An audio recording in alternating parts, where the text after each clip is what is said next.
play in a nutshell is a story about 5 different groups of people who have no relation to each other but eventually meet up in a traffic jam. And the play as a story is really just about that they meet up and somehow their lives connect. And when the traffic jam is over, their lives go their separate ways. Merge was a devised play that Patrick and Dan Hayes and I created together, exploring the themes of community and kind of what happens when different people get thrown together in a certain situation and how each of them react and interact with each other. Merge is the collaboration between the theater arts program and the dance program here at PCC. And this particular show was, it came about because the director, Patrick Tangredi, and the choreographer, Heidi Diaz, also known as Dyer, they both had a mutual experience where they were stuck on a freeway, 2 different freeways, 2 different incidents, but they both had the same experience where they were part of a group of people that, because of this accident being so long, they were there for hours. Heidi Dyer, my office mate, and I had been talking for a while about how theater and dance connect. We finally got to the point where we had a conversation one day about how we were both stuck in traffic jams that lasted an exceptional amount of time and how those led to creating community with people in those traffic jams, and what a special experience that was, and how we'd like other people to have that experience. So we thought, well, let's write a play about it. No, we're fine. We're having a roadside picnic. Well, we're stuck here. The play is unusual in that it doesn't tell a story, I think, in a very traditional way. We were trying to do theater and dance at the same time, so the whole first act is done without words. And that's something theater relies on pretty heavily, and dance doesn't usually rely on. So we wanted to tell the story and introduce the characters without words, and that's where the first act came from. We also wanted to do them in separate locations so that the audience had a sense of traveling as well. We felt that traveling was somehow connected to this experience, that if the audience came in and just sat in seats, they might not have the experience that we wanted, which was we wanted the audience to come to the show, meaning to come to the material and participate in a way too, because participation became essential.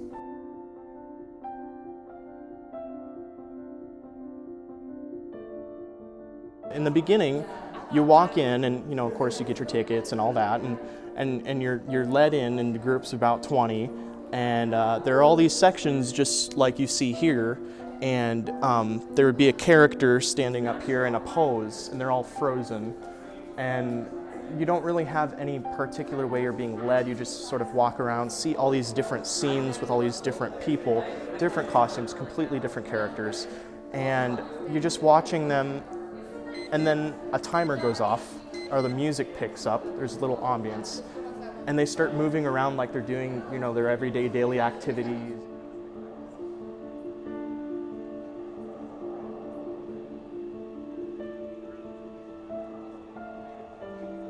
So the first act in Merge, we see all of the characters in their natural habitat.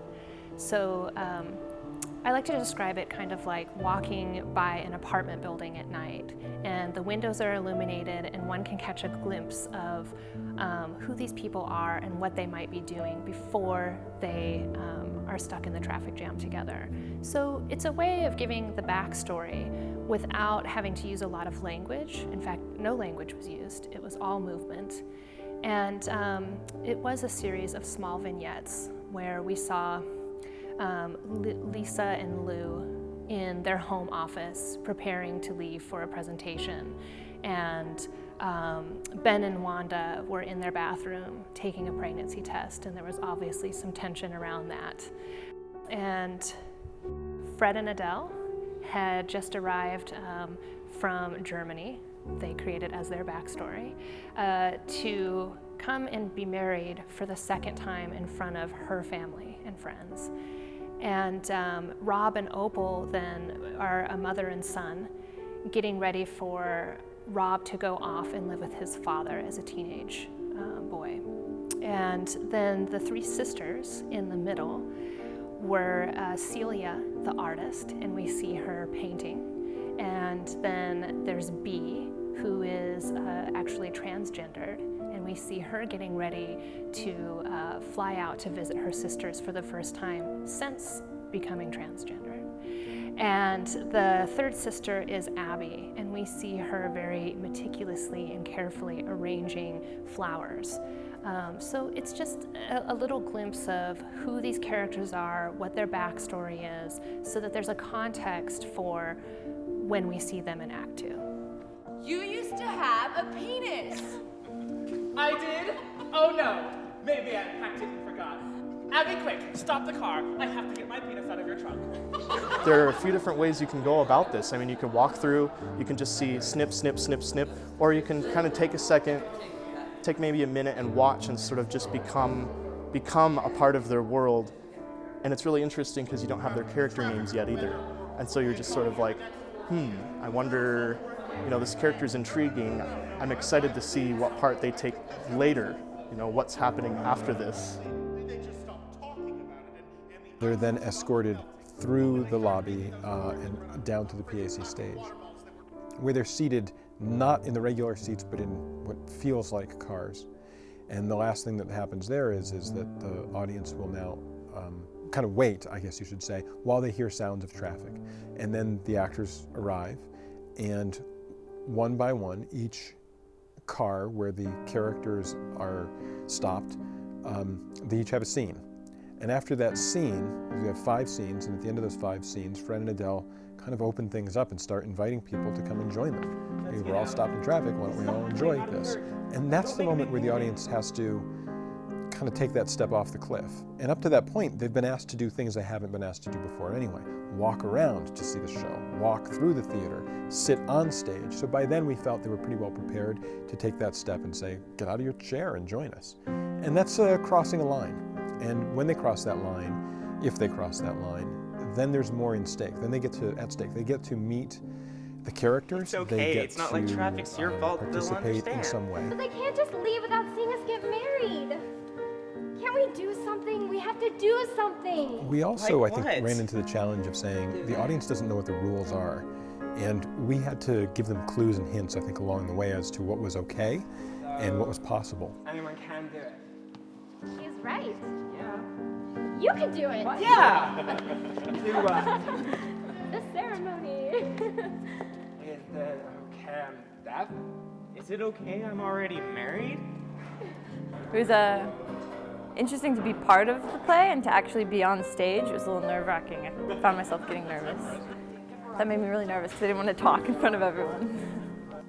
Part of the challenge of creating and then implementing the script was, it had never been done before, we were making it up, but also the style was something we hadn't explored either. So the idea was there were certain things that had to happen. There had to be a wedding at the end. We have lighting cues and sound cues that are all based off of lines in the show, but once we opened it up to what we call the decentralized section, every time the actors turned to the audience and said, hey, would you come on over here with us and have a picnic? That became what we call decentralized, meaning we really didn't know what would happen next. We just knew that the next thing that we could cue off of was that the phone would ring and Tara's character, Dell, would be getting a call from her father about what's happening with the wedding. That could only happen when the audience joined everybody over on the side, so that they were making, the audience was making the play move forward. We sort of threw it at the audience and said, so come on out here, and then the action stops. And the audience figures out probably within about 30 seconds that nobody's saying lines anymore from the play. They're all actually interacting with them. Nobody's doing this presentational, well, now I think we'll get married. There's individuals talking to them and asking them to come join them and to eat. And we could see night after night the audience having to make that mental turn without being obvious and saying, wait a minute, something just changed, what changed? So it was kind of fun to see that happen. So the structure was there, but there was space within the structure for there to be improvisation and for the actors to really get to know the audience. The idea of building the community is at the center of the, I want to say the play, but actually the experience. I think I'm saying the word experience because it's part dance, part theater, and part something else. So at the center of the experience was that the audience, we wanted to know who they were. We wanted them to feel like they're participating. So by the time the wedding came, they were actually guests at a wedding. Yeah, it's kind of fun that way. It became something else. That, yeah, I came to see a play, but I actually saw a wedding. But it wasn't a real wedding, it was a play wedding. Wait, what's actually happening? And I think that was fun for the audience to sort of leave, fun for some, and maybe some didn't like it, but to leave saying, what just happened? What is that? Was it dance? Was it theater? Was it something else?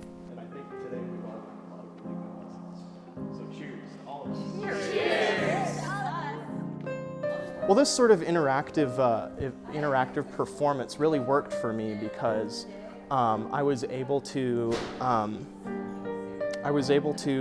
interact with them, and it's not something that you get to do when you go to a play. You're expected to sit down and watch and just sort of experience something. But in this, the actors actually come up to you and like they talk to you, and so it's almost like, well, you're expected to respond.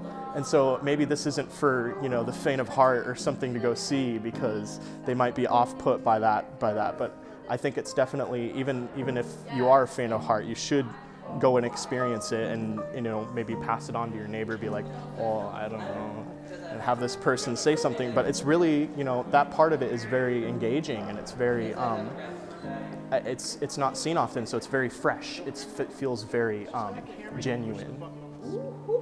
How old are you?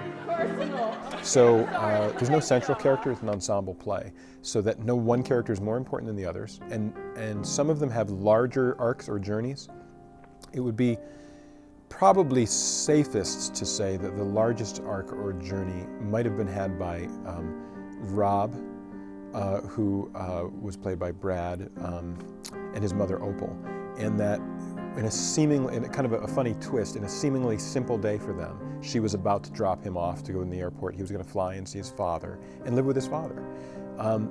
But they missed their plane, and their flight was canceled actually, and they're coming back, and they get stuck in this traffic jam. And in that moment, Rob evolves. Rob becomes something his mother never imagined he could be, which is somebody who has sort of a leadership position, or somebody who is available to help solve a problem or be in a position of some kind of authority. And that's the biggest arc that we had, which was that Opal had to let go of Rob as her teenage son. And Rob had to let go also, I think, of his own expectations of himself, that he was capable of being somebody who could marshal everybody's attention and run a wedding ceremony on the side of a road. So that's one of the stories. The second story would be between three sisters, Abby, Bee, and Celia. And Bee is sort of at the center of this triangle, or the apex of the triangle, where Bee is transgendered. And because she's now she, her sisters each have a new relationship to her, or not. That's the question is do I have the same relationship with this person when their gender changes, or how does that work? So that was part of the arc for us too. When we meet them in the lobby, they're all separate. But when they get in the car, they're having a lot of fun, they're singing. But Abby's sort of left out because Abby hasn't fully grasped what this change means for her. She's an older sister and he was a younger brother, but now it's her younger sister and she's kind of tripped up on that. Another section would be where we had Ben and Wanda. And Ben and Wanda are struggling to start a family. And we see them in the beginning in a bathroom, and they have the timer. So their timer is important in the logistics of the play because it tells the other people in the other sections that 3 minutes has passed. So that's an important logistic backstage, but it's also important for them because it's 3 minutes in their life that's going to determine what's next. And in that silent scene, we see that they're not pregnant, and it's kind of devastating to them, like maybe this is the last time. And so we see their relationship fall apart very publicly. And then we see it get put together very publicly too, that they realize that having a child isn't going to define them as a couple or as a family. We also have Lisa and Lou. And Lisa and Lou are a lesbian couple who also work together and have a big presentation on this day. And the traffic jam is keeping them from getting to this presentation. And Lisa and Lou are sort of the yin and the yang of each other. In one sense, Lou is doing this job, but is sort of working to live, I think is the term people use, whereas I think Lisa is living to work. Lisa loves her work, but Lou could kind of take it or leave it. And the traffic jam breaks them apart. They're not able to sustain this relationship, which is probably based on work rather than something else, or has become more about the job. They're partners in work and partners in life. And since their job isn't quite working out, their company has really hit this terrible speed bump with the traffic jam, everything starts to fall apart for them. And they begin to grow in their own ways separately. That was important to us because we didn't want everything to be a happy ending necessarily, but the idea that sometimes these traffic jams in our lives, these things that stop us, these ways of getting stuck, really do damage. They really do break families apart or people apart, or however those things work out. The last is Fred and Adele, and they are recently married, and they're on their way to reenact their wedding ceremony for her family. So they get stuck in traffic, and the family's waiting, and they're so deliriously in love that everything that happens to them is just fine.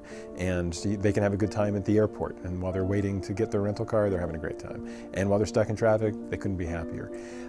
Get married by the side of the road? Sure, let's do it on Skype and my family can watch. And the whole feeling of the play for us then is it becomes their play in a way. They're the central focus. Even though they're not the central characters, their wedding becomes a central focus. It's a way in which we went from being a bunch of people in cars to all having a reason to be together. So we get people out of the cars with the promise that, hey, let's share food. But then we get everybody together, theoretically, to be able to witness this beautiful event of these two people reenacting a wedding. And I, Adele Wrigley. And I, Adele Ridley. Now, both at the same time.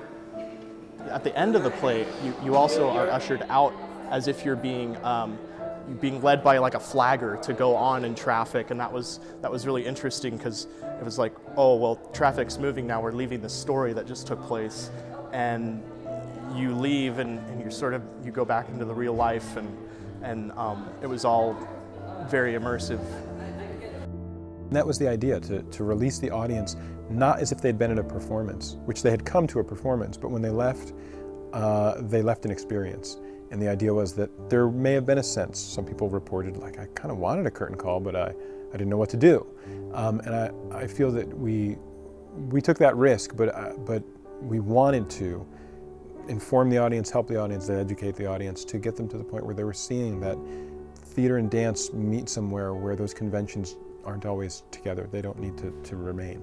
So it was a risk, it was fun. I'm glad we did it because it made all of our actors, I think, a little bit more aware of the fact that you don't do it for the applause either, that there was something else. You can bring an audience somewhere else, not just to their feet.